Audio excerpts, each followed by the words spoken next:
Shalom Uvracha. Nossa aula de novo sobre Shalom Bait, que é um assunto que a Torá cobra de nós, exige de nós o máximo de esforço, e junto com isso não é uma coisa simples.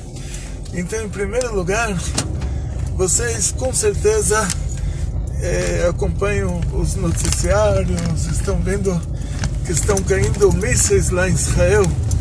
Eu tenho 2 filhas lá e 11 netos, e liguei para as filhas e me confirmaram assim, que uma filha já tem até abrigo antiaéreo na casa dela, e eu não precisava nem da confirmação delas, mas elas me confirmaram. A filha mais nova me confirmou que está caindo na cidade dela também. E todo mundo nos grupos está falando Teilim, e mais Teilim, e mais Teilim. Todo mundo preocupado, todo mundo torcendo para Israel, todo mundo preocupado com o que está acontecendo lá.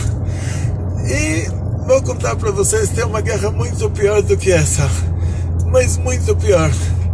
E as pessoas que estão naquela guerra não são pessoas desconhecidas para você, como alguém que mora em Sderot, em Beersheba, as cidades que estão sendo atacadas em Israel. São pessoas que você conhece elas muito, muito, muito bem. E elas estão passando por uma guerra muito, muito, muito pior do que essa. E que guerra é essa? Diz o rei Davi, é pior uma briga dentro de casa do que a Terceira Guerra Mundial. Isso ele fala Gog e Magog. A gente usa essa expressão Terceira Guerra Mundial porque, imagina a Segunda Guerra Mundial, que eles não tinham muito equipamento, e o estrago que eles fizeram no mundo, com cavalo e carroça e uns tanques de guerras que eram os caminhões velhos, e o estrago que eles fizeram no mundo. Então imagina agora que tem bomba atômica, tem... Então, diz o rei Davi, uma briga dentro de casa é pior do que isso. Pior do que Gog e Magog, pior do que a Terceira Guerra Mundial, pior do que Hiroshima e Nagasaki, pior do que o Holocausto, pior do que tudo. E para entender isso profundamente, nós vamos a fundo na Torá. Quando Deus criou o mundo, tinha que ter harmonia. Deus não criou o mundo para ser uma confusão. Deus criou o mundo para que a gente possa morar nele, viver uma vida digna. E o que aconteceu? Deus me livre, a cobra tinha uma afinidade com a Havá, e usou os interesses dela, da cobra. Na verdade, o que vinha a ser essa cobra? Todos nós sabemos que na quinta-feira, quando Hashem criou a cobra, ela não era animal racional, e nem hoje ela é, e nem no paraíso ela era. Ela era um réptil, um animal impuro, um réptil impuro. Como a cobra começou a falar, ela fez a maior intriga, porque o anjo da morte, ele baixou na cobra, ele se tornou um encosto na cobra, e aí ele começou a falar. Ele tinha uma intimidade com a Havá que ele não teve com Adão. E vamos entrar agora em alguns detalhes sobre o Shalom Bait. Muitas vezes, inconscientemente, nós fazemos o papel da cobra. Inconscientemente. Nós ficamos com vergonha de falar com alguém, porque a gente sabe que eu falando com ele, ele vai ter a intimidade de me falar um não. Então, o que eu faço? Eu tenho a intimidade com a esposa dele, não é intimidade, quer dizer assim, tenho relações sociais com a esposa dele, e ligo para ela, falo, olha, aqui está falando o Rabino. Ela fala, uau, Rabino, no que eu posso te ajudar? Aí eu falo para ela, olha, pede para o seu marido, eu preciso de um favor do seu marido, se você puder pedir para ele. Ah, por que eu não liguei para pedir para ele? porque eu sabia que ele ia me falar um não. Agora eu peço para ela pedir para ele, ela não vai pedir fofinha assim do jeito que ela falou comigo. Na hora que ele chegar em casa, ele vai levar uma, ela vai falar, liga agora, fala pro rabino que você assume que você vai fazer e... Coitado. Aí eu sou culpado. Então, quer dizer, esse é o caso cobra. O caso do Shalom Bait, vamos chamar isso de caso cobra. A cobra, ela sabe que com Adão ela não vai conseguir nada. E a cobra era o anjo da morte, então era a coisa mais ruim que tinha no mundo. Então ela vai por meio da Eva, e a Eva acaba com Adão. Então esse é o caso cobra. Agora nós temos outros casos. Opa. Então, como está sendo tudo certo? Eu estou bem. Graças a Deus, graças a Deus. Então, aí, graças a Deus que a gente sempre compra uma caixa de biscoito que eu vou. São Paulo tem muito pedágio. Então, aí, a pessoa que fez isso, ele não acha que ele causou uma intriga. Ele não acha que ele causou uma briga entre marido e mulher. Ele acha que ele foi esperto. No lugar dele pedir para o marido não ia dar para ele nada.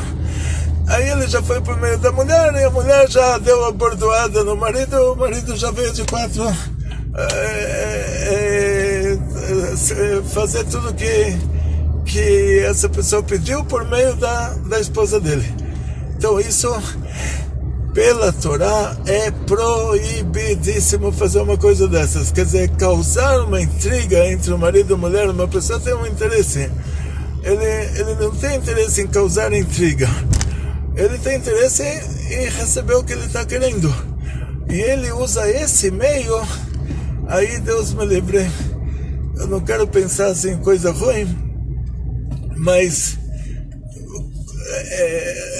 como se fala, quando a gente faz uma coisa boa, a gente costuma falar, Hashem não fica devendo, mas paga com muito sucesso, muita saúde, muito dinheiro, muitas felicidades. Hashem está vendo e não fica devendo, mas paga com muito sucesso, muita saúde, muito dinheiro, muitas felicidades. Quando a gente faz a coisa ruim, a gente também está vendo. Isso que é o problema. Não é só a coisa boa que a gente faz que ele está vendo, a coisa ruim que a gente faz também a gente está vendo. E a Torá usa sempre uma expressão que é me dá que nugget me dá. É olho por olho, dente por dente. Quer dizer, o que ele fez, ele leva. Então a gente não sabe, a gente fala, eu só fiz uma coisinha, só liguei para a mulher dele, pedi um favor, qual que é o problema? Você não sabe o que ele levou da mulher depois por causa disso, e todas as ramificações do que você causou, isso, Deus me livre, se reverte. A pessoa recebe só o que ele fez, não recebe mais do que o que ele fez.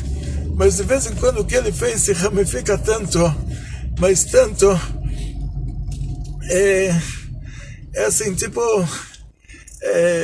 Deus me livre, não quero dar exemplos assim,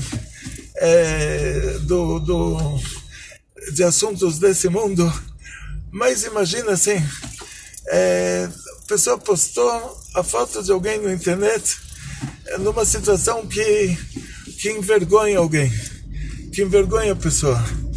E aí essa foto, até onde ela chegou, é ramificação do mal que ele fez. Aí você pergunta para ele o que você fez de errado, ele vai falar, nada, só postei uma foto. Postei e saí correndo. Postei e saí correndo. Ah, você postou e saiu correndo, então é só isso que você fez? Que fofinho.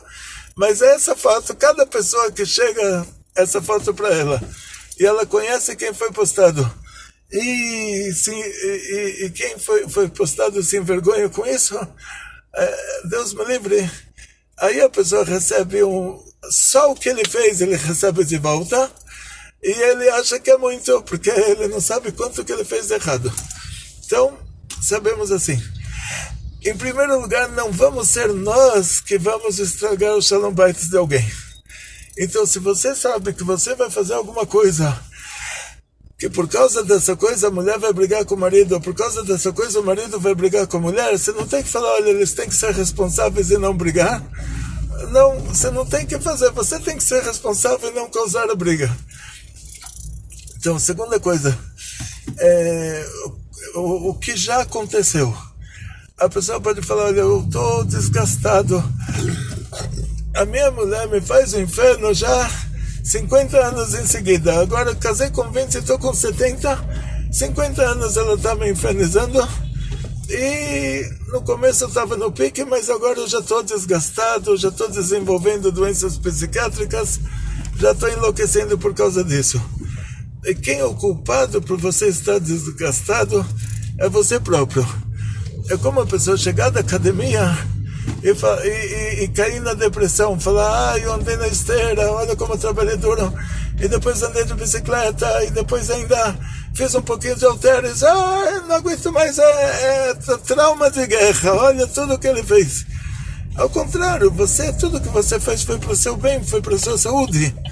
Então, da mesma maneira, Deus me livre, tudo que acontece para nós é para o nosso bem. Como nós estudamos em relação a Agar e a Leá, que isso é uma coisa assim, como eu contei na aula anterior, tinha uma época que os árabes eram bonzinhos. Então tinha uma época que os grandes sábios de Israel, como o Rabi Yehuda Levi, que escreveu Al-Hazar, e outros da época dele, eles estudavam, Rabbeinu Bachya, por exemplo, eles estudavam como fazer poesias em árabe. Então, assim, a língua árabe era como aprender inglês. Hoje, naquela época, era aprender árabe. Naquela época, o Império Árabe era os Estados Unidos do mundo, a superpotência mundial. E a Agar conseguiu tudo isso por meio disso que o anjo falou para ela, volta para sua dona e deixa ela te afligir, e você vai ter um filho, você vai chamar ele Ismael. Imagina, o anjo fala para ela o nome que ela vai dar para o filho e tudo mais. Agora, o que tem por trás disso, a gente está passando umas com eles agora, mas o que tem por trás disso, que pelo que eu estudei assim mais profundamente, que essa época vai passar, essa etapa que nós estamos agora vai passar, e no futuro, quando o Mashiach chegar, os árabes vão voltar a ser bonzinhos, até mais do que o que eles eram na época do Império Árabe. Quer dizer, tinha um motivo divino para Ismael nascer. Então, o que a gente entende daqui é que para ela isso foi muito bom, e ela conseguiu isso porque simplesmente porque ela voltou para deixar a dona dela, que era Sara, afligir ela mais ainda, e aí no mérito dessa aflição ela teve o Ismael. E aí a gente vai para outros casos, que era a Leá, que a Leá falou, olha, a Hashem está vendo que eu sou odiada, então por isso deu para ela mais um filho, mais um filho, mais um filho. E a gente vai, todos os casos da Torá em que isso aconteceu, a equação foi igual. Ou seja, sempre que a pessoa era humilhada, era maltratada, Hashem, Deus recompensava ela pelo que aconteceu para ela. Mas não só recompensava, essa recompensa tá assim, a coisa boa, quando a gente faz uma coisa ruim, a gente só recebe em troca exatamente o que a gente fez de ruim.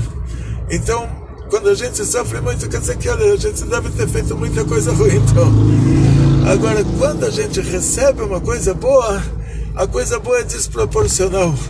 Ela é tão grande, ela é tão maior do que o que a gente fez para merecer, mas é infinitamente maior. Então, quando alguém maltrata a gente, está escrito no Mishlei, o Shlomo HaMelech, o rei Salomão, ele falou uma coisa muito importante. Ele falou, Elokim Ibakesh et Nirdav, que Hashem, Deus, ele vai parar de fazer tudo que ele está fazendo, vai terceirizar tudo que ele está fazendo para cuidar pessoalmente da pessoa que está sendo perseguido. E a Gemara fala, olha, mesmo se um tzadik está perseguindo um Rashá, Hashem deixa tudo que ele está fazendo para proteger, para ajudar o Rashá, ou seja, uma pessoa boa está perseguindo uma pessoa ruim, Hashem deixa tudo que ele está fazendo para ajudar a pessoa ruim, por causa que ele está sendo perseguido. Então isso é o que acontece aqui no nosso caso também. Deus me livre, para alguém, uma pessoa brigar com outro, ele acha que ele é a pessoa boa e o outro é a pessoa ruim, mas não é assim. Mesmo que ele é a pessoa boa e o outro é a pessoa ruim, mesmo que a mulher ela é boazinha e o marido é o ruim, ou a mulher ela é ruim, o marido é bom, quem maltrata o outro, Hashem vai deixar tudo que ele está fazendo para ajudar o outro, para indenizar, para recompensar o outro pelo sofrimento que ele está passando. E a pessoa que está maltratando, Deus me livre, o que ele vai receber, como a gente falou antes, até coisa,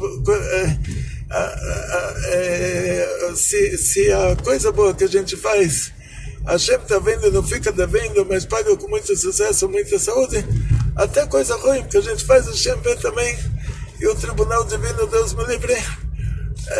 Não quero entrar em detalhes, vamos falar novamente sobre as coisas boas. Mas quando a mulher maltrata o marido, ou o marido maltrata a mulher, achando que dessa maneira vai melhorar o comportamento do outro,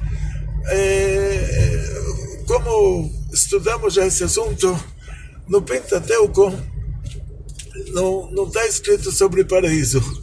Está escrito, olha, a pessoa que bateu no outro, ele tem que pagar uma indenização, tem que pagar o médico, tem que pagar a vergonha que o outro passou, tem que pagar os dias de trabalho que o outro perdeu.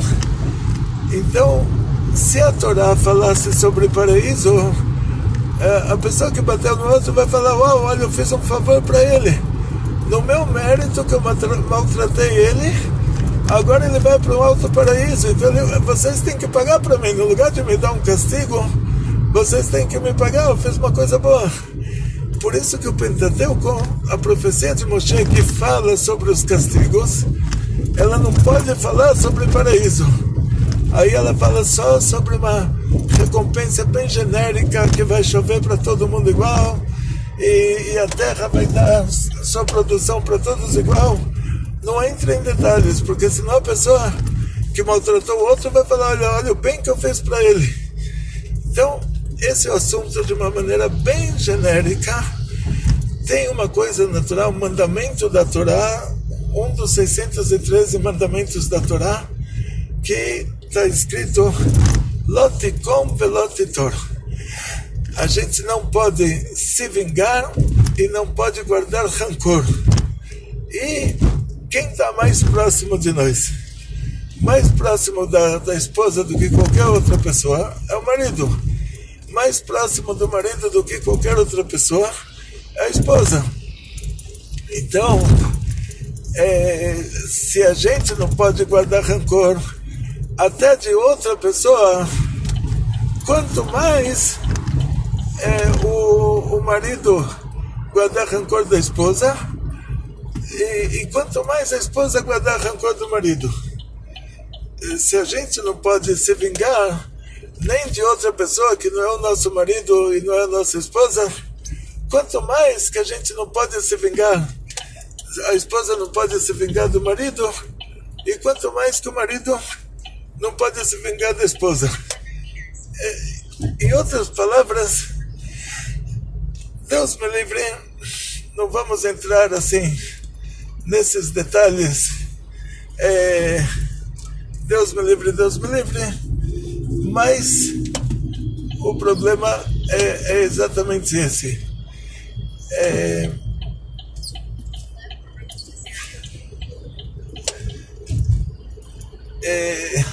Eu estou com o GPS ainda em inglês, ainda não consegui traduzir ele, acho que eu errei o caminho de novo, mas não tem problema, a gente vai estudar mais.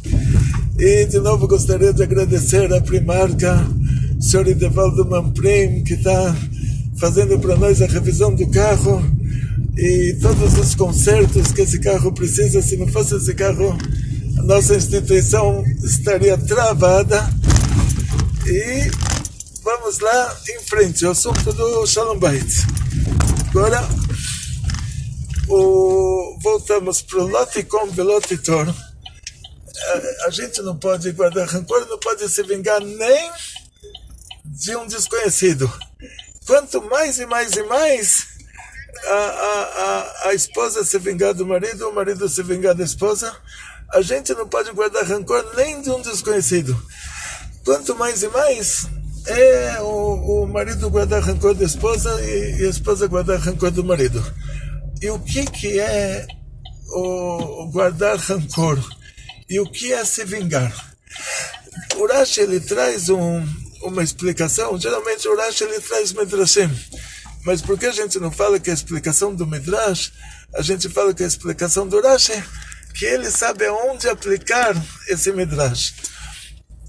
E então o Rashi, ele traz o Midrash que vai dizer que, vai usar um termo agrícola, que antigamente toda a economia mundial era baseada na agricultura.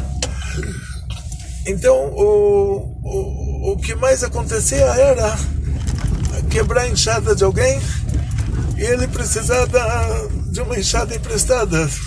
Se ele não conseguia a enxada emprestada até ele comprar outra, ele perdia o dia de trabalho. Então, o que acontece na prática? O GPS está em inglês, mas vamos em frente. O que acontece na prática é que uma pessoa pediu a enxada para o vizinho, emprestada. O vizinho falou: não vou te dar, eu tenho a enxada, ela está aqui parada, não emprestei para ninguém, mas não vou emprestar para você. Aí, em outra ocasião, acontece o contrário. Esse vizinho que tinha pedido, ele já comprou uma enxada nova. O vizinho que não quis emprestar, a enxada velha dele já quebrou. E agora, Deus me livre, o caso contrário. Ele acha que o outro já esqueceu, graças a Deus, do que tinha acontecido e já se acalmou.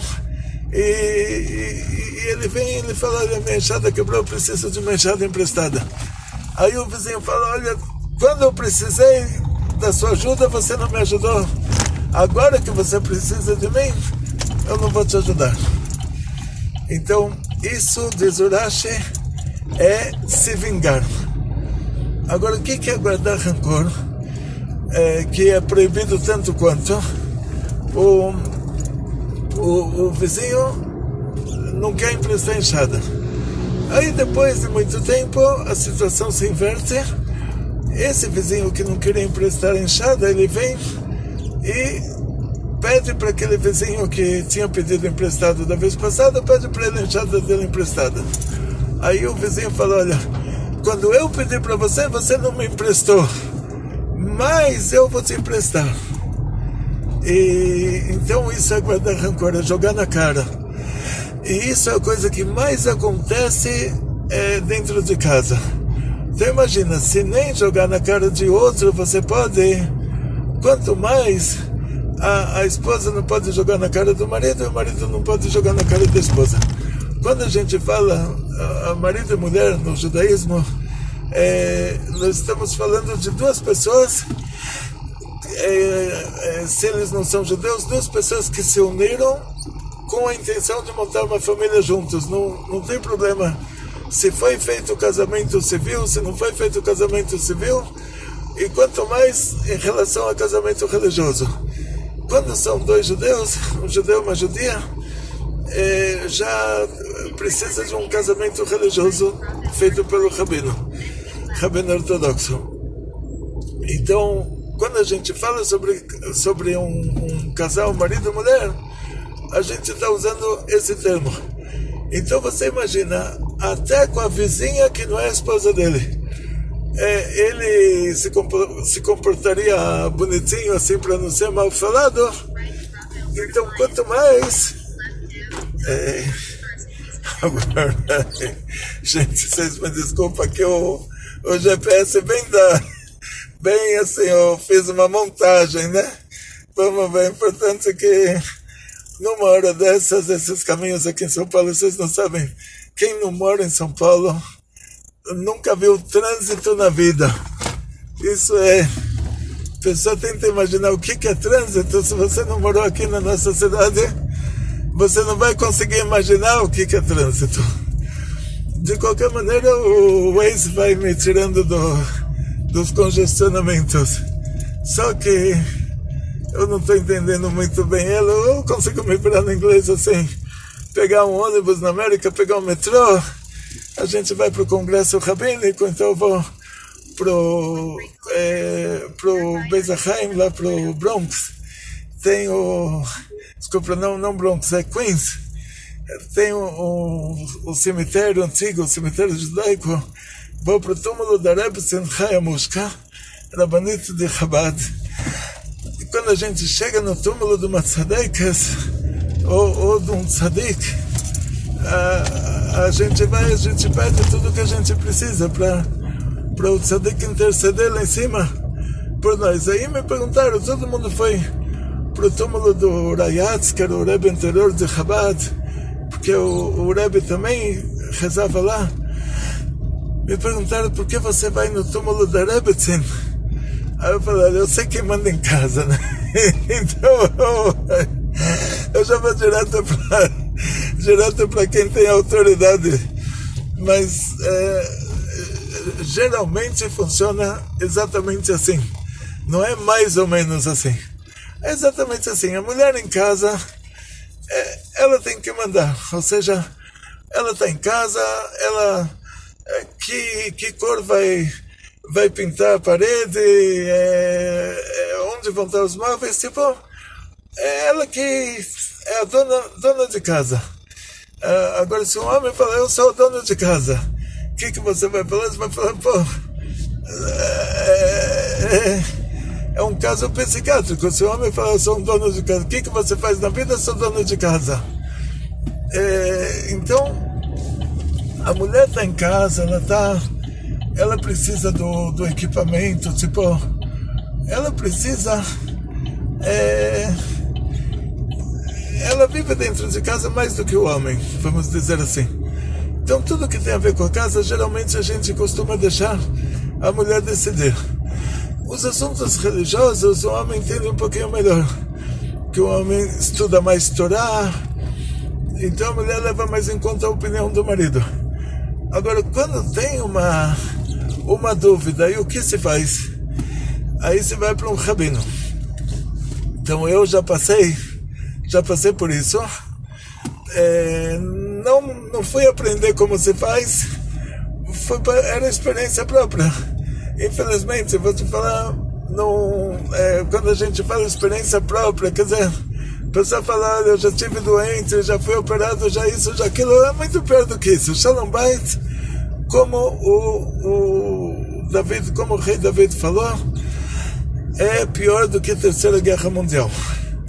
Então, a gente estava em Kiryat Malachi, a cidadezinha que hoje estão caindo lá os mísseis. Tive um problema de Shalom Bait. E aí fomos para o Rav Mendel Werchter, que é um grande Rosh Hashivá do Satmar, que ele se aproximou do Chabad. A esposa dele é grande especialista nesse assunto. Então, chegamos lá, aí cada um quer contar o lado dele, né? Ela falou, ela não queria ouvir o lado de ninguém. Ela falou, agora, antes de entrar para falar com o Rabino, vocês têm que preencher, tinha lá uma página em branco, ela deu uma caneta para cada um, uma página em branco, A4, e ela falou assim, olha, se precisar de mais uma página, vamos ganhar mais uma página, mas vocês têm que escrever 10 coisas boas, cada um tem que escrever 10 coisas boas que ele vê no próximo. Aí complicou, porque cada um já chega lá preparado para se defender. Agora, na hora que tem que ir ao contrário, como a pessoa se defende? Atacando o outro. Então Israel, como está se defendendo dos mísseis? Atacando os lança-mísseis.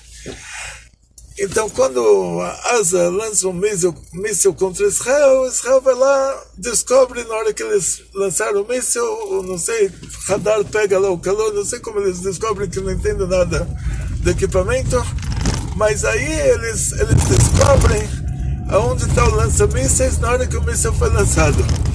Então eles conseguem destruir.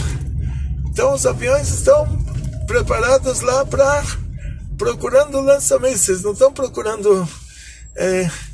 Então você entra para resolver um problema de Shalom Bait, você entra para o Rabino para provar para o Rabino que você é o lado certo e o outro lado é o lado errado. E aí o Rabino te dá 2 páginas em branco e fala: agora você vai ter que fazer exatamente o contrário. Você vai ter que escrever 10 coisas boas que você vê no seu cônjuge, que você vê se é a mulher que ela vê no marido, se é o marido que ele vê na mulher. Aí complicou. Aí pode já imaginar que a pessoa fica lá algumas horas, porque é tão difícil agora de ver o lado bom do outro, mas tão difícil, você está fazendo exercício todo dia para atacar. De repente você tem que parar, falar: não, agora não posso mais ver o lado ruim, tenho que ver o lado bom. Aí depois de algumas horas de esforço que você conseguiu mudar um pouco o ambiente, conseguiu escrever as 10 coisas boas, aí ela deixava entrar no Rabino, que era o marido dela, e o Rabino lia aquelas coisas boas e falava: uau, olha só que maravilha, a sua esposa, ela tem isso de bom, e mais isso de bom, e mais isso de bom, que coisa linda. E começava a conversar sobre isso, e se resolvia o problema de verdade, porque o principal não era o conselho do Rabino.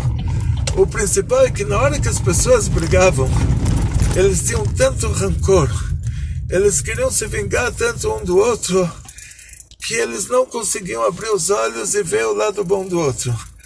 Então o Rabino não precisava dar conselho nenhum, ele só pegava esse papel. O próprio marido escreveu as coisas boas da mulher, a própria esposa escreveu as coisas boas do marido, e o Rabino não precisava trabalhar, ele só tinha que ser bom de leitura, assim, para ler a escrita de mão, assim, de pessoas que estão altamente atordoadas, e ele lê o que está escrito lá, isso já é o suficiente. Então o que acontece, na maioria dos casos, é que a gente está tão assim, de olhos fechados, tentando atacar para se defender, que a gente não vê o lado bom do outro. E sem ver o lado bom do outro, não tem como fazer um Shalom Bait. Você não vai se encontrar com jacaré no meio do rio e fazer Shalom Bait com ele. Você está vendo o jacaré, você sai correndo. Exemplo, vamos ver um exemplo mais assim, mais jacaré no meio do rio é difícil aqui no Brasil de encontrar. No Rio Tietê não tem nada vivo, então aqui em São Paulo, qualquer rio que você for, não vai ter jacaré, não vai ter peixe, não vai ter sapo, não vai ter rã, não vai ter nada vivo. Então vamos dizer assim, um exemplo aqui de São Paulo: um cachorro escapou, aqueles cachorros muito ferozes, escapou do dono. Você não vai querer fazer Shalom Bait com ele, você vai querer se defender, você vai querer escapar. Então o que acontece? Que as pessoas assim, elas já chegam, quero divórcio. O que quer dizer divórcio? Divórcio quer dizer quero fugir. Não quero investir, quero fugir. Qual que é a preocupação? Então a pessoa tem que se divorciar e tem que ter dinheiro para bancar a vida dela depois. Mas a vida dois é mais fácil. E então começa toda a briga. Não é se precisa divorciar ou não precisa divorciar. Toda briga é quem tem que pagar para quem. Quer dizer, já pulam etapa. Quer dizer, a pessoa não faria isso num joguinho, mas faz isso com a própria família. Então Deus me livre, tem que quando tem um problema de Shalom Bait, então vamos fazer um resumo até aqui.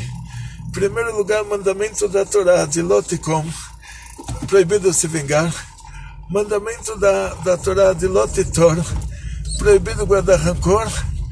E o mandamento da Torá de Ve'ahavta lera'acha kamocha, como você cumpre esse mandamento de amar o próximo como a si mesmo. Então vamos para um mandamento muito mais fácil, que é amar a Deus. Ve'ahavta et Hashem Elokecha. A Torá te conta que você tem que amar Hashem, seu Deus. E você pergunta, qual que é o botão aqui na cabeça que eu tenho que virar? Ou no coração, né? Como eu faço para amar? Será que tem algum remédio, alguma coisa? Algum xarope aí? Xarope do amor. Eu tomo um xarope, eu começo a amar. Como dá para amar? O que eu tenho que fazer para amar? Aí diz a Torá, nossos sábios explicam, esse mandamento é o mandamento de pensar nas coisas boas que Deus te faz e não achar que é outra pessoa que está te fazendo isso, não achar que Deus me livre, que é a Avodah Zarah, a idolatria que está te fazendo isso, mas saber que é Hashem que está te fazendo essas coisas boas. Então, Ve'ahavta et Hashem Elokecha, você vai amar Hashem, seu Deus. Quer dizer, o que está sendo ordenado para nós, o que a Torá está pedindo de nós, se lembrar das coisas boas que Hashem fez para você. A mesma coisa acontece no Ve'ahavta lera'acha kamocha. Você tem que amar o próximo como a si mesmo. Como você vai amar o próximo como a si mesmo? Vamos começar por quem é mais próximo de todos os próximos, que é a nossa própria esposa ou seu próprio marido. É a pessoa mais próxima. Então, amar o próximo como a si mesmo, você vai usar a mesma técnica. Você vai se lembrar das coisas boas que essa pessoa fez para você. Aí você não vai ter nenhuma dificuldade em despertar o amor.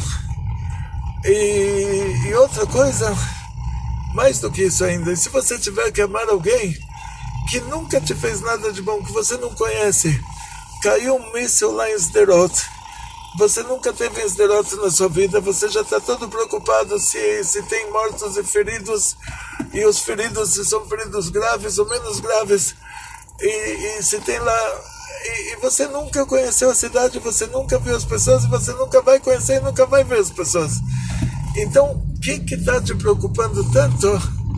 Está te preocupando porque você tem amor ao próximo. Então, esse amor ao próximo,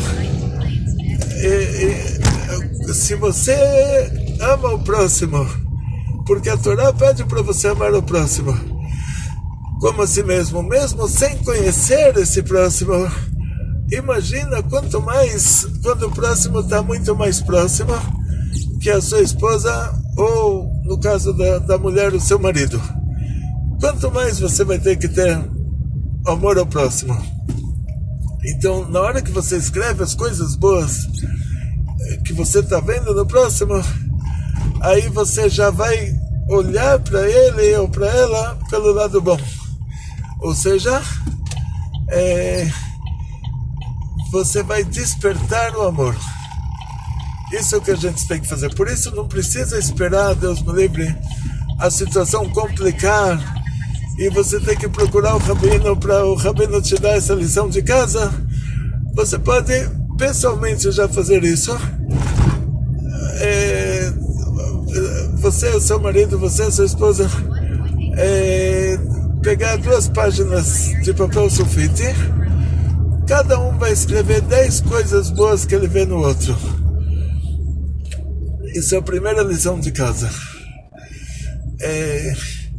Agora, acrescentando a isso, temos o assunto de refinamento, ou seja, a pessoa se sente muito à vontade em casa e ele perde o respeito pelo próximo e grita, berra, bate, quer dizer, ele não faria isso no Palácio do Rei, né? Isso, tem um exemplo do Shulchan Aruch. Shulchan Aruch começa, Kitzur Shulchan Aruch, resumo do Shulchan Aruch, ele começa falando sobre esse assunto. Ele fala, Shviti Hashem lenegdi tamid. Está escrito, eu mentalizo que eu me conscientizo que Deus, que Hashem, Ele está na minha frente sempre. Por que o Shulchan Aruch pede para a gente se conscientizar de que Deus está sempre na nossa frente? Aí ele diz assim, que a pessoa, o comportamento da pessoa dentro da própria casa, ele não é o mesmo comportamento que essa pessoa tem se ela estiver no Palácio do Rei. E isso, o rei, na época do Shulchan Aruch, cada país tinha um rei. O rei era a pessoa mais importante do país. O Palácio do Rei era o lugar mais importante. E a pessoa, quando conseguia entrar no Palácio do Rei, com certeza, diz o Shulchan Aruch, o jeito dele sentar, o jeito dele falar, vai ser totalmente diferente no Palácio do Rei do que o jeito que ele se comporta na própria casa. Então, diz o Shulchan Aruch, lembre-se que Hashem, Deus, que Ele é o Rei dos Reis, Ele está em todo lugar, Hashem é infinito, está em todo lugar, inclusive na sua casa, graças a Deus. E principalmente na sua casa, não é inclusive na sua casa. E por causa disso, na hora que você se conscientiza disso, que o que você está fazendo, Deus está vendo, aí você já se comporta diferente. Aí você já não está tão ao natural, assim como o animal selvagem, né? Ao natural como a alma animal que a gente tem. Mas aí a gente já controla um pouco o animal selvagem, que coloca nele uma coleirinha, uma correntinha, a gente segura um pouco a nossa alma animal para ela não se expandir muito. Então, em outras palavras, fazer um resumo do que a gente estudou até agora. A harmonia familiar na Torá é uma coisa de extremíssima importância, não é só extrema importância, extremíssima importância. A Torá proíbe a gente de se vingar e guardar rancor. A Torá nos obriga a amar o próximo como a si mesmo. E isso tudo começa dentro de casa, porque quem está mais próximo o marido está mais próximo da mulher e a mulher está mais próxima do marido. E as crianças que também entram nesse assunto do Shalom Bait, as crianças fazem parte desse pacote. Na hora que a Torá pede para a gente amar o próximo como a si mesmo, aí, em primeiro lugar, é a sua família. O negócio do loticom, de não se vingar, quer dizer, não falar para o próximo, olha, por causa que eu te pedi, não falar, a esposa não falar para o marido não falar para a esposa, por causa que eu te pedi uma vez, isso você não quis fazer para mim, agora que você está me pedindo, eu não vou fazer também para você. Isso é vingança proibido. A netirá, que é guardar rancor, é assim, não jogar na cara, traduzindo para português. Não falar para a pessoa, olha, tá vendo? Eu não sou como você, e você não, quando eu te peço você não me faz, mas quando você me pede eu te faço. Vocês acreditam que hoje eu não me perdi? E ainda que eu me perca no quarteirão de casa, hoje eu já estou chegando. E, por incrível que pareça, a vez passada entrei na favela, fiz um passeio por São Paulo inteiro. Dessa vez, por incrível que pareça, olha, esse assunto do Shalom Bait é importante lá em cima. Estou vendo, a gente está me protegendo aqui, por causa, no mérito de vocês, que vocês estão assistindo a nossa aula, e o assunto é importante mesmo. Não me perder é uma coisa muito rara no meu caso. Ainda que a gente vai estudando, graças a Deus. Então, em resumo, hoje, depois que você assistir essa aula, se o seu problema de Shalom Bait você ainda está em uma situação que você pode pedir, se você é esposa, você pode ainda pedir para o seu marido, se você é o marido, você pode ainda pedir para a sua esposa pegar uma folha de papel e vocês dois sentarem e cada um escrever 10 coisas boas que ele vê no outro, para mudar o foco, tipo, para falar, olha, para de pensar coisa ruim, vamos começar a pensar coisa boa, para de olhar o defeito do outro, vamos olhar as virtudes do outro, o lado bom do outro. Se vocês ainda estão nessa, ainda dá para fazer assim, faz assim. Se não, pelo menos você sozinho ou você sozinha, faz isso. Que nesse caso, eu consegui chegar sem me perder, mas é verdadeiro milagre. Então, que nesse caso, pelo menos você faz a sua parte.